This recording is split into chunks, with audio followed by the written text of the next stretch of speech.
Hi there, everyone. Welcome to Ainslie's Gold and Silver Standard Insights. My name is Joe. This is where we discuss the morning's economic news.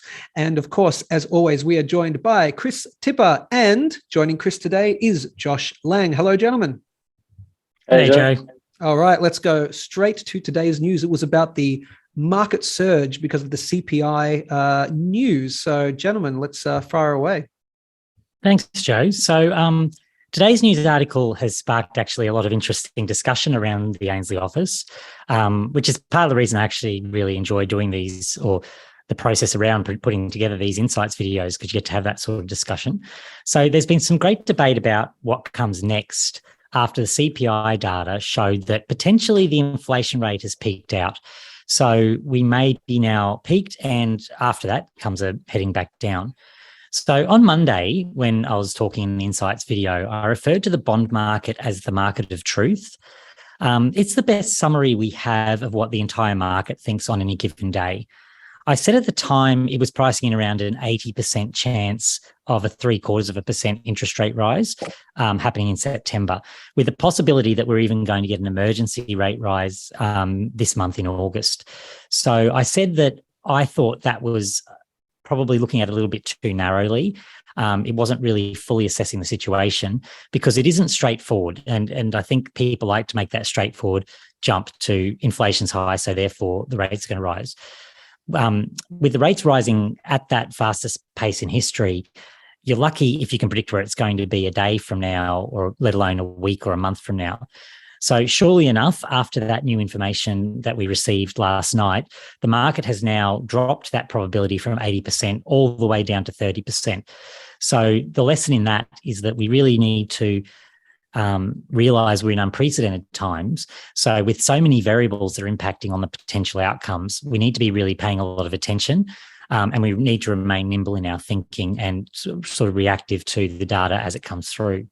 So if the data is showing that the peak is in, then and the trend is down for US inflation, we really have to pay attention for a number of important reasons. Firstly, that deceleration was very sharp, which is being driven by a significant drop in energy prices and other things that actually matter to the average person. So that doesn't mean that things are all good. I'm not saying that we're out of the woods, but it does mean that they might stop getting a whole lot worse from here. Josh, I think you were looking at some of that data. Do you have some points you'd like to add? I found those commodity prices falling really interesting. As you said, we had CPI at 8.5, which wasn't predicted, which also has a big impact on things at the moment. But particularly we had, oil, therefore fuel, decreasing in price, which has helped this number come through. So in the report, we saw energy prices, all that sort of come down, and those risk on markets reacted overnight. But at the same time, we've got to think about how costs actually are still climbing at the moment, and especially that they're climbing faster than wages at the moment. So that unpredictability at the moment is making it really hard for households to prepare and, figure out how they're going to react to the market at the moment. And at the end of the day, I still think that big question remains of, is this the end of that inflationary scare altogether, or are we just in sort of, a cooling off period before we, go longer and harder into inflation, sort of, like we saw in the late 60s to early 80s? So to further on that question, does that mean we'll see the Fed continue to aggressively hike, even though inflation sort of, seems like it's come off again? They might go, oh, things are under control, we can stop now. If they do that, do we see inflation return again? Because people go, sweet, no worries, everything's nice and cheap now, let's go spending. That would snowball our problem. We'll find ourselves back here again, but with a bigger debt number all again. But also, they may continue hiking. And at the end of the day, we still see that squeeze on the average person where, instead of it now being heaps of fuel money they're spending, spending it all on, now they're just going to see more money spent on their mortgage repayments. So kind of each way you look at it, the average person is going to get whacked. So there's no easy path out of high inflation when household debt is this high as well, which I think is going to, that playing into the big puzzle. That's a problem at the moment. I agree with you on there's no easy way out, and it's not really clear to see what's going to happen. I suppose I've taken a little bit of a different angle, or I'm trying to take a little bit of different angle from the consensus view, and I've looked at it a little bit to see that with that figure coming out, that it could possibly lead to some positive momentum in expectations that rates will continue moving down. So we might actually, I think everyone's really expecting the worst, and I'm starting to wonder whether it maybe wouldn't be the worst, which is definitely not the consensus view at the moment. I think my problem is if the rapid rate of decline in inflation continues, we could see a quick recovery, and we could get the holy grail. Like, the policymakers always are seeking what they call a soft landing. Ultimately, that means that we do everything works out, and we end up back in a situation of growth and lower inflation, exactly where we want to be. So that sort of holy grail of soft landing is possible, but it's very rarely achieved. I think it would look like, if it were to happen, it would look like the Fed pausing to then pivot and supply the market with new liquidity and falling interest rates, and that could be as soon as 3 to 6 months from now. So as recently as yesterday, most wouldn't have seen that as possible. Like, you would have thought, well, that's not really possible. But the positive reaction from the markets, and with very positive reaction from the markets overnight, is showing, and by some estimates, as high as a 25% probability that we do get that kind of positive outcome, that a soft landing is actually possible. So I think I dug a little bit more into this and thought a little bit more about it. And to me, I think part of this reaction from the market has to do with the Fed removing forward guidance. And we talked about that in the daily news at the time. So they said, we're not going to come out, we're not going to tell you what we think is going to happen going forward. And the new forward guidance then becomes the data print. So when you switch to being data dependent, which is what the Fed is said that they're doing, you sort of get rid of that relying on them to tell you, when you rely on the data. So in many ways, if that's replacing the Fed conferences, then that's what we should be looking at. And there was a comment in there in the news piece today from the Minneapolis Fed president that he said he wanted, I think it was, interest rates need to be at 3.9% by the end of the year and 4.4% by the end of 2023. Like, that's absolutely absurd to make a statement like that, in my opinion. And you lose all credibility because they've been terribly wrong. Like, they're very, very bad in their long-term predictions of where rates will be in the past. So, if we're turning to data dependent, it makes even less sense to be making statements like that at the moment, in my opinion. So I think there's definitely a bit of jawboning going on there that the Fed's sort of gone, well, and he was a particularly dovish member of the Fed. He was someone who usually comes out, preaching the opposite. They put him out there saying this, but I think the market looked past it, and no one's really giving that any credibility at all, because it really is quite absurd to have that sort of statement coming out when you're saying it's data dependent. So I think we do have to factor in the possibility that there is that soft landing that is possible if the Fed doesn't start up from here, which is always a big if. The counter argument to that, like, I do like to look at both sides of this, and the counter argument to that is what Julian was talking about. And Joe, if you could actually bring up, there was that little tweet from Julian Brigden in the news today. He was basically highlighting what he was effectively saying was, don't fight the Fed. Okay. And this is an old adage that people have. If the Fed's, he's basically saying, listen to what the Fed is saying. The Fed is telling you that they're going to continue raising rates. So therefore you need to listen to them. And that's from people like that Fed president saying, I'm expecting higher rates. My issue with that argument is the Fed themselves are saying the opposite. Like I've just highlighted, they're saying, don't listen to what we say, listen to what the data says. So if you're listening to what the data says, we've now had 2 data points, or we've actually had several data points, but the last 2 with the unemployment number looking quite good, and now with the CPI number looking like it could be turning over. And I mean, I do have problems and I understand why people have problems with both of those figures. But now that you see that happening, you sort of do have to take into consideration the possibility that maybe the worst is behind us, and that we are on that upward trajectory. So, I mean, I'm not discounting. In Julian's case, he's arguing that he's actually expecting a very deep recession. he's expecting, as you pointed out in that chart on Monday, I think it was, Josh, with where you're looking at the difference between the wages and the savings expenses and why people were needing to turn to debt. Like, all that is still there, all that's still happening in the background. And ultimately, like, Julian goes a step further and says this is actually going to impact house prices, that we're going to see falling home sales, and eventually that leads to profits, and we see it in the share market through reduced corporate profits, all that sort of stuff. So I'm not discounting that any of that's there. I also have to acknowledge, like, 1 month of data doesn't make for a trend. So we need to see this data continue along, outperforming expectations, I suppose, to put that bottom in.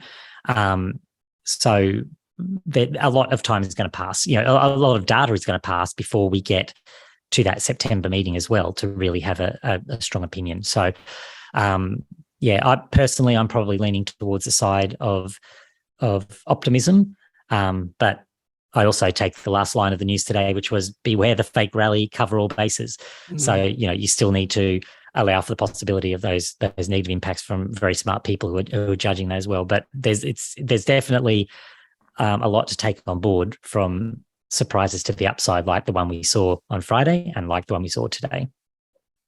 Yeah, I agree with all that. We're still not out of the woods. It's a good statistic that has come through. Currently, we're still got wages 3.3% short of inflation. So maybe we see inflation come back to 4% a year and just settle there for a longer period of time. And we do have wages growing quicker at the moment, which would certainly make things a lot better for people. Housing costs, maybe they do come down as well, which could help. But yeah, there's no certain path forward. And just looking at that last sentence in the news, cover all bases, you can see why now's the time to just not have too much risk on the table, despite the market seeming to love going risk on overnight. It's still, there's no certainty at the moment. I just showed it out of interest there, sorry to interrupt. I just showed, while you guys were talking, some of the charts. So I showed the gold chart, I showed the Google chart, I showed the Bitcoin chart as well. So how some of the markets had been rising during the last 24 hours. Mm. And they were big moves, like they were huge, certainly noticeable moves. And I suppose that if summarizing, I do take that. I personally am on that optimistic side, but I also have this little voice in the back of my head saying that the Fed has a very long track record of crash landing the economy, even when they're handed a situation like this that is potentially a golden opportunity to get it right, to get that, as I called it before, the holy grail, the soft landing. So they have that opportunity here, but they just love to push it too far. So, we may not get that. So I'd still want to be protecting myself and my assets in this environment because we don't know. But the data, there's a lot we've got to keep paying attention to because different opinion yesterday, it can change today with one bit of data that says, oh, okay, maybe things have changed. Yep. What I thought was interesting as well is I saw a lot of forecasts for about, I think I saw 8.7% people were predicting for that inflation figure, and we got 8.5, so below, which just is what injects all this volatility in the market right now. As soon as there's no certainty, you see it come in lower, everyone's happy, and bang, off goes those it's more markets. to do with the uncertainty than the actual number itself, because so much volatility. Regardless, 8.5% is not a good number. No one's arguing that. No. But it was it's less. A better number. But it was less. and going back to that meme, which was just a great meme, I thought right here, which we posted on the news. March CPI 8.5%. July CPI 8.5%. Woohoo! It's great. Yeah. Crazy, man. Just crazy. So actually, I did share that screen, didn't I? Or did I share that screen? Oh, I didn't. I didn't share the screen. There we go. Now you share the screen and now everyone will see it. There we go. Now everyone knows what I'm actually talking about right here. So the March CPI meme right there. So check that out on the news at ainslieBullion.com.au/news, I believe it is, this little tablet right here. So gentlemen, if that's it for the summary of the news, we can get to the question time. Are you ready? Sure. Excellent. So We'll share that screen one more time, because if you have a question, and I'm talking to the viewers right now, if you have a question on the morning's news, so for example, we posted this this morning around about your 10 a.m. sort of time. If you have a question based on reading that, then you send us an email, or you can find us on Discord as well, but we'll show you this one. You send an email to insights@goldsilverstandard.com. And you've got to make sure you're subscribed to our YouTube channel, the one that you're watching this video through, to be notified when this video or these videos come out. You can also head over to Discord channel if you're familiar with that. I'll put a link below to that. And if you're familiar with Discord, just pop in there and you can ask a question through there as well. Now, we didn't have this news related question, but we did have a question come through, and that was from Sandy M. Sandy M sent this question through, and she asked, it's more of a general sort of, I guess, personal interest kind of question. And let me get rid of that, which was, obviously Sandy knows that Ainslie Bullion sells bullion, etc. So probably assumes that we personally invested in the physical precious metals ourselves, bars and coins and whatnot. And she asked a very interesting question, which was, out of your collection, what is the last thing that you would sell? What's the last thing that would go? So is there a particular, she's asking, is there a particular collectible, a coin, a bar, the first thing that you bought, or some really special thing that you're like, I'm out of the market at a certain price, I'm selling everything else, but this one thing I'm keeping as the last thing to go? Just trying to think all the stuff I have. I have some old coins, I think, from you, Chris, back in the day, but I can't remember if I had a 1 kilo silver dragon that I got as a gift, which, to be honest, I don't think I'll ever sell that one. Now, is that the 2012 or the 2001? It's 2012. Okay, that's still good. Really still good. Yep. Yep. That was a very, very popular year. Yeah, it's a great coin, that Series 2 design. What about you, Chris? I love it. Well, I try not to get too attached to any of my bullion, because it makes it really hard to get rid of it. I do have the 1 ounce gold, which was my initial buy, and it was actually here at Ainslie. My first, many years ago, came to buy some gold, and I bought my 1 ounce gold. And at that time, the salesman at the time talked me into, said, you really got to go look at silver as well. And I knew nothing about silver, so that was really the start of my journey. But I made sure I kept that single 1 ounce. My bullion has gone up and down. It's just a normal old bullion, Ainslie Bullion bar. It's not, no special year, no any of that. But I came in to buy that one I'm like, okay, I'd done a little bit of reading, thought gold was a good idea, but I haven't really attached to much of the others. I try very hard not to, even though some of them are beautiful. It's so hard. It was very hard selling some of my stackers, because they just look great. But that bar I'll have to keep, because that really started the whole journey.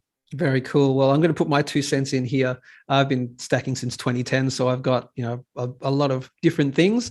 Unfortunately, I had to sell my very first 2 purchases ever, which were an Engelhard 100 ounce bar and a Johnson Matthey 100 ounce silver bar. And I bought those from overseas, and I got hit with the GST, like the newbie, mistakes that you all make. But I sold those. But the one thing I don't think I can ever sell is, a number of years ago, I bought a Silver Bullet Silver Shield Standing Freedom coin. It was one of the special collector sort of ones, with the proof version ones. And the reason I won't sell it is because it has the serial number. So it's called Standing Freedom. So it's a picture of, it's kind of like, your Lady Liberty, but, a version of that. And the serial number, 1776. Oh, wow. That's pretty special. Come on. America. That is America. So I thought that was really cool. So that is absolutely the last thing to go for me. So that was from Sandy M, and that was a really cool question. And we love these kind of questions as well. We like the serious stuff, but we also like the lighthearted stuff too. So if you do have questions which are based on the news, or even these more, random, lighthearted, or even sort of your general how to stack or bars versus coins or anything that kind of, we'll answer that question next week. Head over to, and I'll share the screen again, insights@goldsilverstandard.com. So make sure you check out the news next week as well. And any questions based on the news, send an email in and we will do our best to answer your questions. Any final thoughts before we wrap up, gentlemen? I just wanted to say, anyone who's wanting to have a chat, jump into our Discord. We spend a lot of time here talking about stuff like we did today, and more than happy to continue it over in there. Fantastic. Chris? Yeah, and it probably following up from Josh's one, I say it as a learning journey, like it really is. I know my opinions change as the data changes, as the news changes, as the discussion changes. So the more discussion and the more opinions I can factor into that, the better. So yeah, really appreciate people who take the time to have that discussion or ask questions. Really valuable. Absolutely. Yep, we open it up to invite questions from anyone. So that's it for GSS Insights for today. Thanks, Chris. Thanks, Josh. And we'll see you next week. And as always, as we say at the end, balance your wealth in an unbalanced world. We'll see you next time.